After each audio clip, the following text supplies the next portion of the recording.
Olá pessoal, mais uma aula de usinagem. Vamos dar continuidade então ao conteúdo de onde a gente parou, certo? Então, vou fechar o meu vídeo aqui. Então a gente parou aqui nesse ponto, né? Só lembrando, a gente fechou essa parte.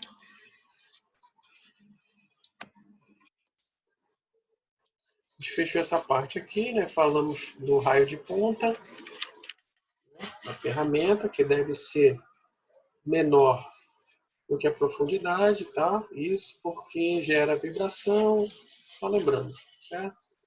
Vejam lá no final.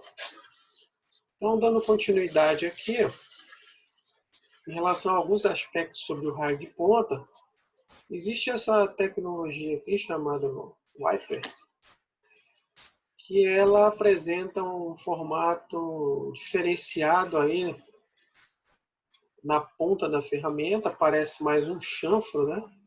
Então, essa aqui é a pastilha convencional, que tem um raio de ponta, esse aqui é o raio, certo?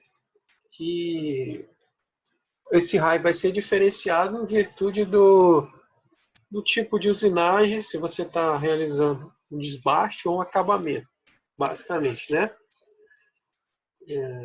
E ele vai influenciar diretamente nessa profundidade de corte que está sendo mostrada aqui, né? O ideal é que ele seja menor, o raio seja menor do que essa profundidade, foi o que a gente falou na última aula. E aí essa tecnologia aqui vem para melhorar a questão da rugosidade, né? Da rugosidade e do avanço, tá? Que são dois fatores importantíssimos aí na usinagem. A rugosidade, só para lembrar, é o que representa a característica superficial após a usinagem, né? Então, o processo de usinagem ele visa melhorar o acabamento superficial.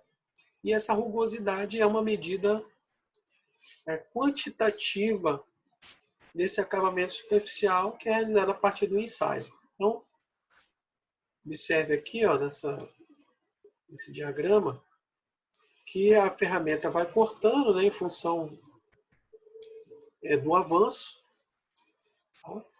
E da profundidade. Ela vai avançando nesse sentido. E aí ela vai gerando, apesar da gente não ver, ela vai gerando algumas estrias, né? Em alguns processos a gente isso fica bem visível até.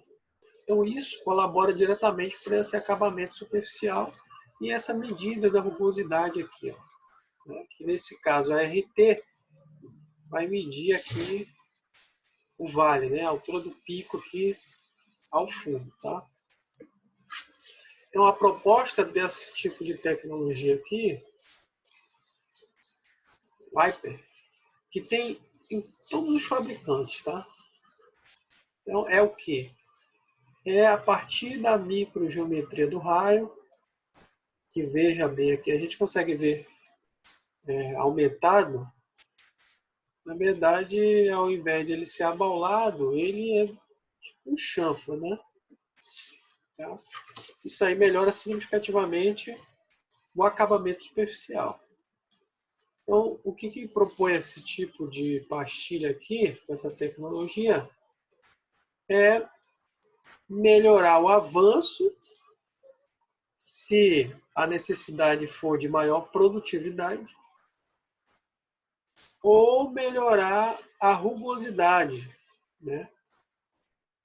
Se a proposta for melhorar o acabamento superficial. Então, esse gráfico aqui, ó, ele vai relacionar bem aqui. Então, temos a curva amarela, é uma pastilha padrão, standard, chamada, né? E, ó, aqui a medida da rugosidade e aqui o avanço. Então, são esses dois parâmetros que estão sendo relacionados aqui no gráfico. Então, na padrão, o que acontece aí de forma até linear? Eu vou aumentando o avanço, eu vou perdendo em acabamento superficial. Então, quanto maior a medida do RA aqui, ó, que é a rugosidade, pior é o acabamento superficial. Então, por exemplo, aqui nessa padrão, num avanço de 0,65, eu vou ter uma rugosidade de 5,5 aí, micrometros, tá? Essa unidade. Então, observe que ao aumentar o avanço, eu pioro o acabamento superficial. Então, ele tem influência diretamente no acabamento superficial. Eu vou ganhar produtividade? Vou, mas vou perder acabamento superficial. Então, muito importante na usinagem é entender quais são os critérios exigidos no projeto da peça que está sendo usinada, né? Então, a rugosidade é uma medida normalmente especificada em superfícies usinadas, né? É exigido lá uma determinada rugosidade, que é um acabamento, representa o acabamento superficial da peça, naquela região usinada. Essa pastilha aqui, ó, Viper, então ela vai oferecer duas propostas. Uma é de melhorar a rugosidade, considerando o mesmo avanço utilizado na padrão. Por exemplo, nessa medida de avanço aqui, 0,65, que é o máximo, o que acontece? Numa pastilha padrão eu tenho 5,5 de rugosidade. Nessa aqui, ó, azul, a Viper WM, eu vou atingir aí 2,5, mais ou menos da metade, né? Mais ou menos a metade do que a padrão, certo? E nesse outro modelo aqui, ainda menor, então em 1,5, viu? Considerando o mesmo avanço. Então, proponho melhorar o acabamento superficial do mesmo avanço. Ou aumentar o avanço, né, que é uma possibilidade, mantendo o mesmo acabamento superficial, ou seja, a mesma rugosidade. Então, se tem essas possibilidades aí para melhorar, né? Por exemplo, digamos que a rugosidade minha é 4, né? É 3, digamos assim. Então, veja que, digamos que o projeto exige 3 de acabamento superficial. Então, o 3 está aqui, ó, nessa linha. Numa pastilha convencional, eu teria que usar um avanço aí, ó, tá vendo? No máximo aí de 0,33, 32, tá? E aí, senão já vai passar a rugosidade. Se eu for fazer 35, já passei a rugosidade. Nessa tecnologia aqui, o que acontece? Se eu tiver uma rugosidade de 3, eu posso usar um avanço, olha aqui, ó, de 0,65, que ainda assim eu consigo atender essa rugosidade. Tá? Então, essa é a leitura que deve ser feita aí. É uma tecnologia disponível em ferramentas de usinagem, que pode ser uma opção. Lógico, o custo é maior, mas tem que se ver se outros fatores aí tornam isso vantajoso. Certo? Parâmetros. Então, a gente já falou dos parâmetros, né? Só falar mais uma vez aqui, né? Isso está sendo massificado ao longo das nossas aulas. A importância de cada parâmetro, a influência de cada parâmetro, a gente precisa entender bem isso aí, né? Então, no caso aí, são os 3 parâmetros, né? Então, eles vão influenciar de forma diferente o processo aí, afetando a vida útil da ferramenta, afetando a produtividade, afetando a rugosidade que a gente viu, né? Então, lembra que os propósitos da usinagem é o quê? Dar um novo formato, dar um acabamento superficial melhor, e isso vai ser feito isso com produtividade, né? Com a melhor produtividade possível. Então, isso é feito a partir desses parâmetros aí. Então, no caso da velocidade de corte, né? Aqui a velocidade de corte, um dos principais parâmetros, né? O que ela influencia? A gente já viu alguma coisa, mais uma vez aqui. Se ela for muito alta, o desgaste da ferramenta, um acabamento satisfatório pode se gerar, caracterização, deformação plástica, tudo é da ferramenta, né? Se ela for baixa, é inviável economicamente, né? Porque influencia diretamente na retirada de material. A gente já viu, a taxa de remoção de material é a multiplicação dos três parâmetros. Efeitos da profundidade de corte agora. Então, profundidade de corte, nosso outro parâmetro aí, né, que influencia, né? Então, se for muito profundo, vai ter um alto consumo de potência, né? Então, preciso ter um equipamento que colabore com isso. Quebra da pastilha é uma possibilidade, já que os esforços vão ser muito grandes, maiores forças de corte. Se for muito pequena a profundidade, perda do controle de cavaco pode acontecer, vibrações, calor excessivo, não é econômico, né? Por isso que os parâmetros eles são muito importantes numa configuração da usinagem. Eu preciso buscar os melhores parâmetros, mais econômicos, que vão dar a melhor taxa de remoção, menor tempo, melhor acabamento superficial, tá? Para atender os objetivos. O avanço, o terceiro parâmetro aí, sendo ele então esse parâmetro determina principalmente o quê? A produtividade, ó. Aqui determina a vida útil da ferramenta, a velocidade, e o principal parâmetro de produtividade é o avanço. Se ele for muito alto, perda do controle dos cavacos, nós vimos as ferramentas que mais ou menos ali dão os parâmetros que podem ser utilizados em avanço, em profundidade, para desbaste, para acabamento. Acabamento superficial insatisfatório, como falei, ele vai influenciar diretamente no acabamento superficial, né? Então, são inversamente proporcionais essas situações, né? Então, quanto maior o avanço, maior a produtividade. Mas, em contrapartida, quanto maior o avanço, pior é o acabamento superficial. Então, ele pode se tornar insatisfatório. Por isso, cada processo de usinagem tem essa análise geral, que é o que eu estou apresentando para você, mas ele deve ser analisado em seus detalhes lá. Alto consumo, soldagem de cavaco, adesão de cavaco. Muito baixo, não é econômico, cavaco em forma de fibra. Então, seguindo aqui, 4 principais áreas de aplicação. Então, aqui é um resumo de alguma coisa que a gente já viu. Tudo aqui a gente já viu, né? Não é informação nova.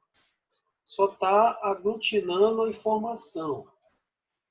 Por exemplo, no processo de torneamento, faceamento, a gente já viu o conceito, né? A gente já viu como é que conceitualmente está aqui a imagem. O que é? Essa retirada, ó. E que é a operação mais comum.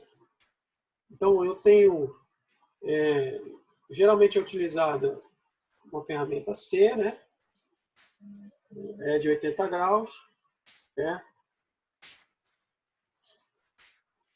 E os ângulos de posição melhores para ser utilizados com essa ferramenta, né? São comumente usados. Aí uma alternativa é utilizar uma D, né? Vai diminuindo o ângulo aí, 55, ou W, né? Ou T. Então, são as possibilidades. Isso aqui já é uma indicação de aplicação no processo, tá? E isso para os outros, ó, não vou entrar em detalhes em todos, mas é uma informação geral aí para que vocês leiam e tentem entender o que está falando, tá? Também aqui E aí, tendo dúvida, vocês coloquem a dúvida de vocês lá, se tem um slide, o que é exatamente, porque a informação está daquele jeito, que aí eu vou tentar esclarecer aqui. Tá? Então, aí o segundo é o perfilamento. Então, como eu falei, são as mesmas informações, é a informação de aplicação, né? A área de aplicação. Perfilamento é esse processo aqui, ó. Né? Então, vai exigir ângulo de posição, né? Tipo de ferramenta, né? Tá? Isso aí ele está indicando. Faceamento. Faceamento é esse movimento aqui em direção à face. Né? Observar que a velocidade vai diminuindo, a velocidade de corte. Né? Esse é um fator importante. Deve ser, ou se corrige, ou depende do equipamento também. Tá? Ângulos de posição indicados. Unidades de bolsões. Ferramenta indicada. Né? E aí também, mais resumo de informação específica aqui. Ó. Ângulo de posição. A gente já falou de ângulo de posição, né? Então não tenho dúvida, o ângulo de posição é esse. Ó. É chamado KAPR aqui nessa literatura. Né? Então observe que o ângulo de posição é esse aqui. Ó. Sempre ele é importante. Já falou de ângulo de posição, já falou dos tipos de torneamento, das geometrias das ferramentas. Tá? Bom, no caso, ângulo de posição maior, o que gera? Forças direcionadas ao mandril podem ficar contrárias, forças de corte mais altas. Então, vão dando uma lida aí para poderem entender o contexto. Às vezes, no primeiro olhar, você não entende, mas depois você vai entendendo. Tá? Então, aqui, ó, forças de corte, axiais e radiais, em função do ângulo de posição. Tá? Ângulo de posição grande, que é o caso de 90 graus. Aqui é 45. Aqui ele equaliza a força. Né? São iguais. Aqui, ó, eu já tenho uma força axial ao eixo da peça maior do que radial. Então, a tendência é empurrar a ferramenta nesse sentido, gerando um momento aqui no apoio aqui do porta-ferramenta. Temos de aplicação aqui. O que é a recomendação para aplicação? Né? A gente já viu um quadro parecido com esse aqui em relação às ferramentas. Agora, em relação das ferramentas, em relação aos processos. É bem parecido com o que a gente viu lá, quer ver? Vou trazer aqui novamente para vocês lembrarem. Ó. Tá? Então, tem uma relação forte aqui entre dois quadros. Só que, basicamente, uma informação parecida, só que apresentada de outra forma. Isso é bom para massificar, não é redundante. Né? Bom para massificar bem a informação. Então tá aí, os processos que nós vimos, torneamento, perfilamento. Está mostrando aqui, ó, torneamento longitudinal, perfilamento, faceamento e usinagem de bolsões. Né? O que é mais recomendado em termos de ferramentas? Aí, ó. Para o torneamento longitudinal, a rômbica é mais indicada. Né? Ela é robusta. Lembre que quanto maior o ângulo, né, de ponta, esse aqui é o ângulo de ponta, 80 graus, mais resistente é a ferramenta. Mais material posso retirar com ela. O perfilamento, aí já exige um pouco mais de acessibilidade, então, mais indicada, mais recomendada. A rômbica, né? Que aí, ó, 55 graus, viu?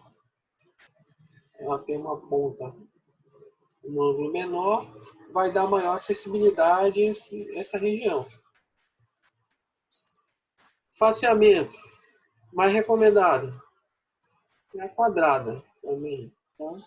Que é 90 graus aqui no caso, a quadrada, mais forte, né? Usinagem de bolsões, a redonda é a mais recomendada. Certo? Então, essa é a leitura que vocês devem fazer no caso de for selecionar uma ferramenta dessa. Deve-se analisar essas questões aí e ver qual é a ferramenta mais adequada do teu tipo de usinagem, certo? Então já chegamos a 20 minutos, eu vou parar aqui, né? Paramos aqui nessa explicação. Então vou encerrar o vídeo. Bons estudos. Aproveitem, coloquem suas perguntas lá, caso de dúvida. Até o próximo vídeo.